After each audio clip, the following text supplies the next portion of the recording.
You're listening to QCast, presented by Qcella Media. Please consider giving generously to Qcella's nonprofit mission. To find out more about our mission and to make a donation, visit our website at qcast.qcella.org. Your tax-deductible donation will help us continue bringing you quality podcasts just like this one.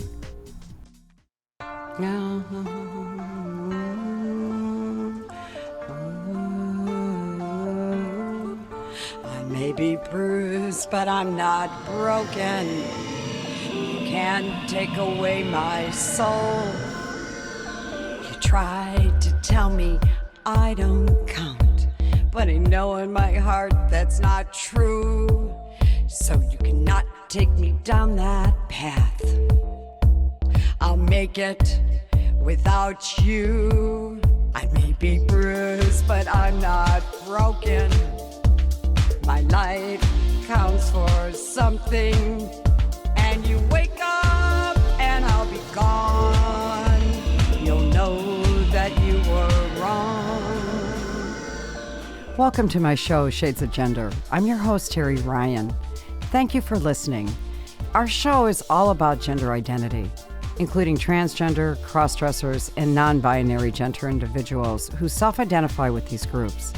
The definitions of these individuals are often misused and certainly misunderstood.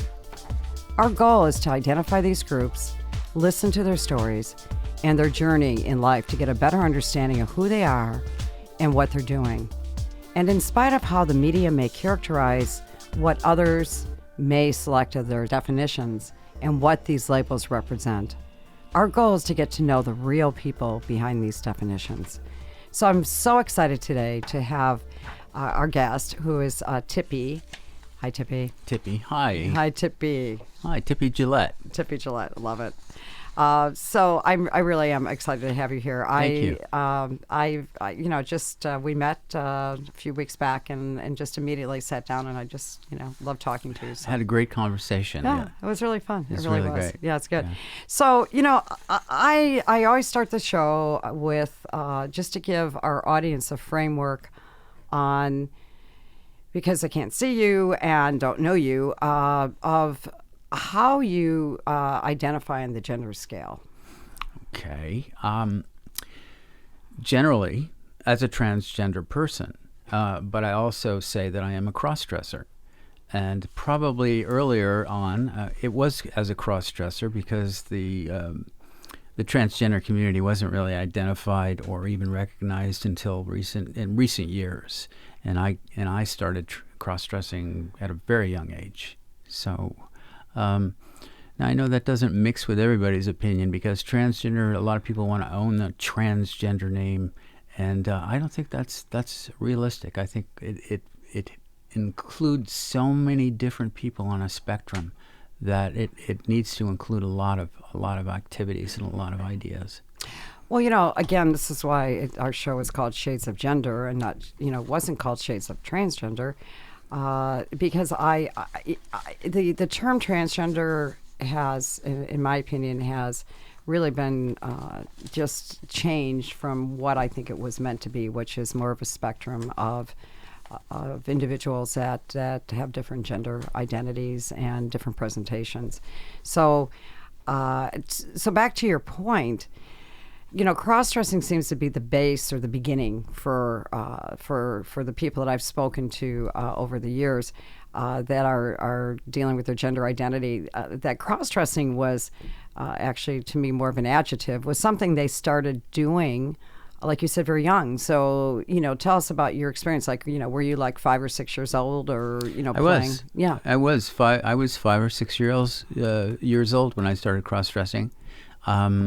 It was sneaking down my mother's bedroom at night and maybe pulling an article of clothing out, or stuffing some socks in my shirt and representing a female form. Over the years, I've racked my mind over what that meant, how that came to be, and I don't come up with very simple answers. In fact, not that it's complicated, and I'm much more accepting of it right now, but it just to find exactly where the origin comes from is pretty difficult. That's it's interesting to say that because I think I certainly, my ex-husband was a cross-dresser back in the 80s, and he never said he was a cross-dresser. He didn't say, of course, we didn't even have the term transgender. I mean, maybe no one talked about that. So and he didn't even say he was a cross-dresser yet he would go upstairs and say, hey, can I put my skirt and my shoes on, and can I dress, is what he would say. Can I dress? And I'd say, okay. And then I think, well, that's great. And that was kind of fun, have a few cocktails. And then, a couple of weeks later, it became, can I dress again? And it was like, well, okay. And then, so it became very prevalent without it even having a label, in our life, which was, obviously confusing for me. And I think, certainly very confusing, obviously not being, I have no idea where he was in terms of he never really talked to me about it. But I do agree when you say about the cross-dressing aspect of, trying to find out why. I appreciate your honesty with what you're saying, because I haven't heard yet why. And at some point you wonder if why even matters. I mean, psychiatrists have analyzed it, social workers, the community itself, even, the why is the consistency I found after speaking with a lot of people that were cross-dressers, and then actually the trans community at large.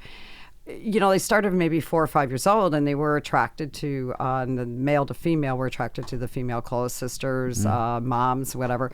And that was one consistency that I saw throughout the community, as it was an early attraction to it, and really self-identifying. And the clothes were kind of an extension of, something that they just enjoyed doing, and they didn't outgrow. It wasn't something that, that at 8 years old. I think some people, how did you feel about that? Do you feel like at some point it was like, oh, maybe I'm 8 or 9 years old, I shouldn't be doing this? Or did you have sisters? Oh, there's always been questions over my entire life. I'd think about, why do I do this? What is it getting me? Why do other people shun away from it?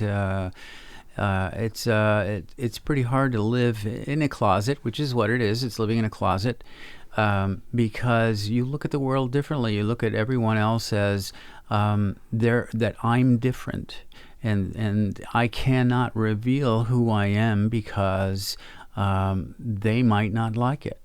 And I think we all go through life wanting to be liked. We all go through life wanting to be accepted and felt, at ease. And when you say they, you mean like anyone around you, like, your parents, like could be classmates, it could be relatives, employers, could be cousins, they don't employers. get, obviously you're not going to go to your employer and say, well, I like to put on dresses every day, so is that okay if I come to work with a dress on? It still doesn't work. We were talking earlier before the show, is that I feel, and we were discussing that with you, or I was, that it's kind of the cross-dressers are getting kind of pushed aside in a sense of, because they don't fit neatly into a box of angst, and I knew that I was going to, I was going to be as a little girl, I wanted to be a woman, and then kind of throwing aside that cross-dressing, like that's not it, it's me,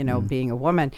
And not really acknowledging, again, I always said, coming out of the shadows, and I used to write articles for cross-dressing sites, and I felt like, I really felt sorry for the cross-dressers in a sense of trying to be, to be able to live out that femme side, and to be able to dress, and having to be by themselves, in a hotel room, or wherever they are, because relationships are difficult. And of course, relationships are difficult. Very important to say. Very important. And no matter what kind of relationship you're in. Well, that's true. And all relationships are tough, but I want to ask you about this, because you mentioned, in terms of your relationships, when I got divorced from my first ex-husband, it wasn't because of the cross-dressing. It had to do with a lot of things. But I can tell you, as a not, kind of being thrown into it, and not really understanding myself what it was, and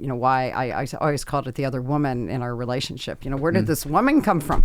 Now, how did he feel about you calling him the other woman? Did he like that or association, or did he not? Well, I actually didn't call him that. I thought of it that way. In terms of doing it, quite frankly, when he was presenting in a femme role or dressed, he became that woman. Mm-hmm. And what was frightening for me is I felt like I lost my husband, mm-hmm. and there was no explanation. Mm. And it was just like, again, everyone has their own story. Everyone's at different ages. I was very young. He was, 10 years older, clearly more of the leader in the relationship back then, because I thought, I was so young. But I do think that something I found over the years of talking to a lot of ex-wives and even current wives of cross-dressers is the not knowing when they first got into the relationship that this was something that was important to their mm-hmm. husband, and then feeling angry about the fact. And I think a lot of the anger personally, I think, is fear. Mm-hmm. Fear of not knowing who they married. Yeah, I went into a relationship and once where I revealed being a cross-dresser much later, actually when I was asking the woman to marry me. And we'd been together for 5 years, and I thought, well, we could either weather this or not. And that's not a good thing to do, at least not for me. I have to go into the relationship, and right away, right off the bat, I have to reveal what that is for me. And it may not be very active. I may not dress for months and months and months, but still, that's something that I need to come clean with, because I don't want any disagreements down the road. I don't want to hide. I don't want anything that's going to interfere with our relationship later on. And that will still be an interference, because if you suddenly say, oh, I would like to dress more often, or I want to dress like this, or I want to dress with my partner, that might not be something that they're very cool with.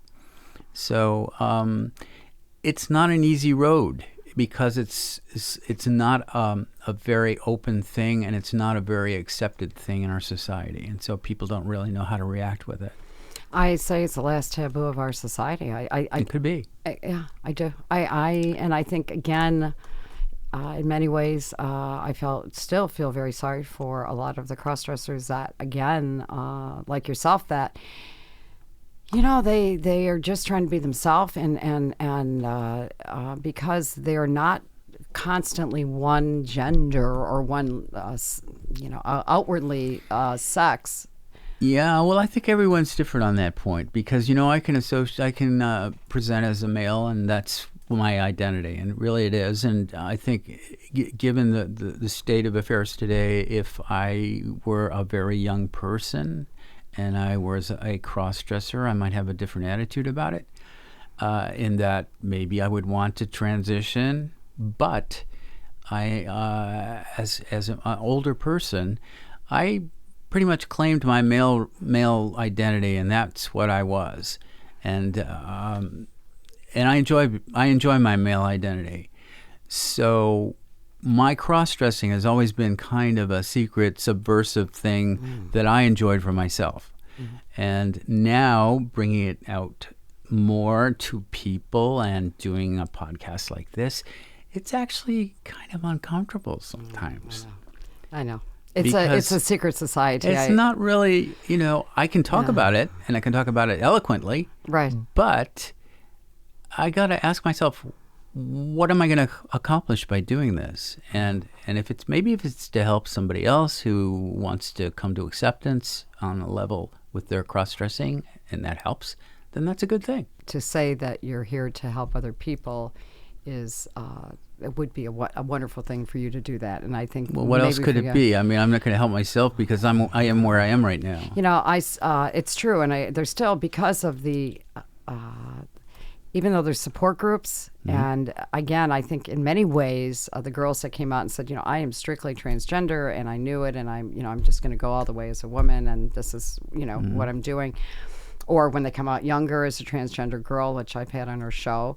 I said it's in many ways it's easier for her because she's society. She's got something to hold on to, and feel like she's part of something. And there's not a lot of maybe there's obviously some guilt. Maybe certainly everyone has their own journey to go on where they feel like, am I really a man trying to be a woman? Am I really a woman? But I think what you're saying is that there's a tremendous sense with cross-dressers of I guess some guilt, broken relationships, that especially for the and even the younger cross-dressers, because I don't know, and this is a conversation that needs to be had, and to be able to give a voice for the cross-dressers, to be able to come out and talk about it, because a lot of them are still really, really struggling to be able to have some idea of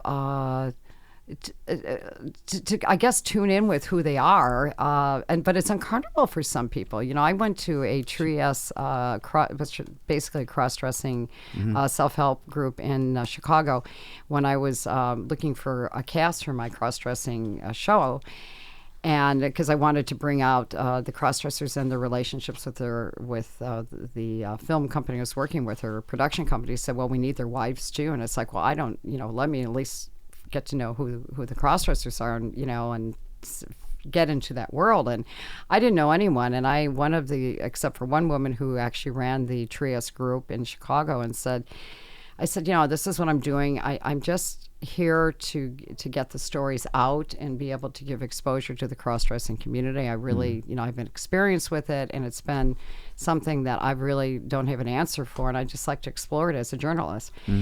And she let me in the group, which was really interesting, because when she let me in, it was really, really quite monumental, I found later, in a sense of there were about 40 girls there, and there was a lot of the cross-dressers in the room really resented me being there. I was in their private society, and it's like, what are you going to do? You're in our world, and this is our world, and this is where we be who we are. And that can't be. I mean, we have to accept everyone. We have to turn it around, and every cross-dresser, or at least, well, I can't say every cross-dresser. I'm going to say me. I'm always afraid of that snicker.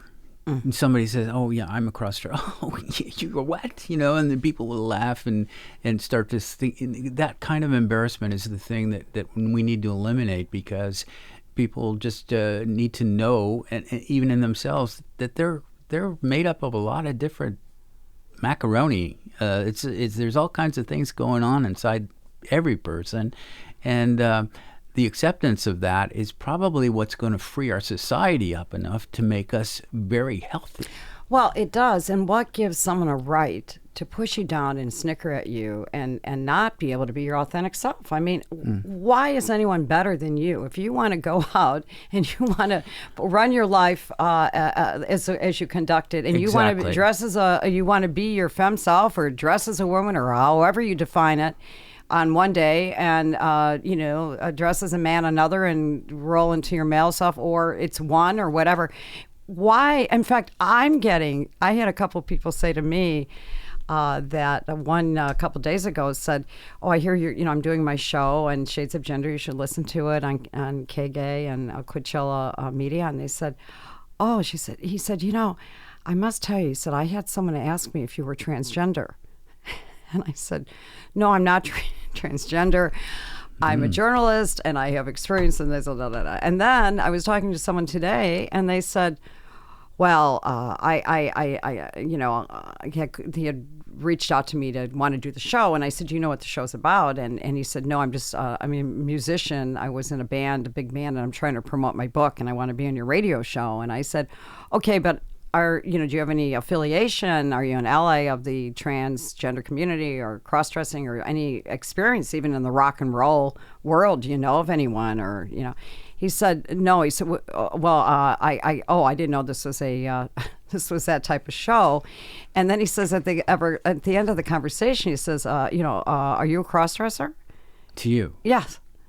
And I said, no, I'm not. But I thought, the kind of... It's too bad nobody can see you because you're like this most petite, beautiful, hot little woman, and it's kind of hard to pass as a cross-dresser. Are you crazy? So, I mean, my point is that I will not stop until I allow the cross-dressing community and the transgender and anyone who has any kind of gender prejudice against gender and however they're self-identifying until I get the word out. Yeah. I just absolutely, and I appreciate you, Tippy, for being on here because I'm so tired of the heavy prejudice, guilt of the community, and I think again cross-dressers get it the worst because people have a hard time dealing with like a dual. A male, female, and and cross-dressers are the forgotten group of this transgender community. They are really not included very much. And point in fact, I was in a bar in Phoenix once. Happened to be a gay bar because I moved there. I was kind of looking for places to go, and sitting next to a gay man at the bar. And when I revealed that I was a cross-dresser, he scoffed at me.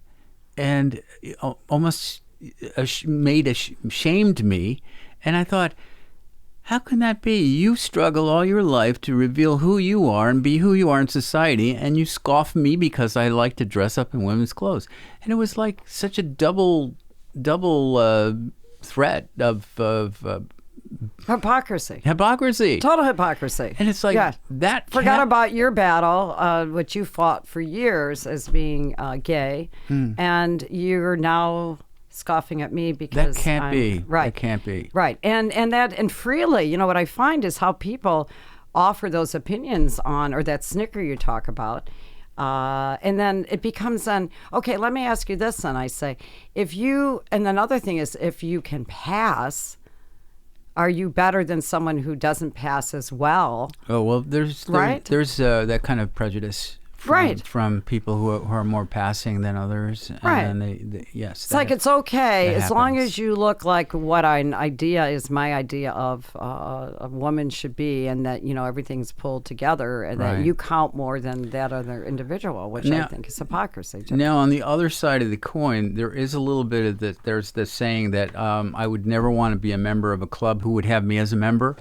And the same issue, though, I don't sometimes often relate to all transgender or all people. I kind of like to try to keep myself private in a way and keep separate, and I have my own opinions because I can be, there can be like things that maybe you don't like about a person, not necessarily that he's transgender or she's transgender. It's just maybe, you're not on the same wavelength. So sometimes there's a little of that in life, and I think that's a reality that exists. So, well, I think it's, let's talk about labels. Yeah. The problem with labels is, it's like if you have a label, or you're in a meeting, like let's say you're an Alcoholic Anonymous, and you're in the meeting, and just because you're in recovery doesn't mean that you're going to like everyone in the room. Exactly. What you have in common is one thing, is that you're in recovery. Right. And then people get trusting with people in that room, and they say, well, why were they like that? Well, it's because they're the only thing you have in common really is the fact that you're in recovery. So I think to that point, I do want to ask you, do you mind if we bring up that group that you were involved in, sure. The Vanity? Mm-hmm. So tell me about the Vanity Club, which I know you've been. It's what it started as and what it's evolved to. And okay. Well, way back in 1996, the internet was erupting in our society. People were going to chat rooms. AOL was online. People were communicating and through the internet, not seeing each other, and it was an awakening for me. It was a time when I realized that my neighbors down the street, although I didn't know who they were, my neighbors down the street were cross-dressers, or they were gay, or they were something that brought them to these chat rooms, and we all related on a level. When that occurred, there was suddenly an explosion of knowing how many, or getting an estimate of how many people out there were cross-dressers. And it was immense. Suddenly, I know. Having been in the closet for so many years, I realized It's like you walk into oh my this God, army of people. there's It's like there's so many people dressing up. And you find out where they go and who they associate You've been hiding with. all these years by yourself, and there's like hundreds of thousands of people That's right. out there that do millions the same. millions There of are. people. What people don't realize and they are. you find out that they're doctors and pilots and policemen Right. and CEOs and- CEOs right. and government people. Right, policemen and everything. And it's an amazing thing. So one girl who was in these chat rooms was not spying, I won't use that word. She was, Observing. meeting people that she wanted to include in a club that she decided that she wanted to form. Her name was Rachel Lane. She was on AOL. And she wanted to create this club called the Vanity Club. So she handpicked girls that she thought would be good for this club, and drew them all in and say, hey, well, I want to make it this club. Would you please join? And we'll all chat together. And that became the essence of the Vanity Club.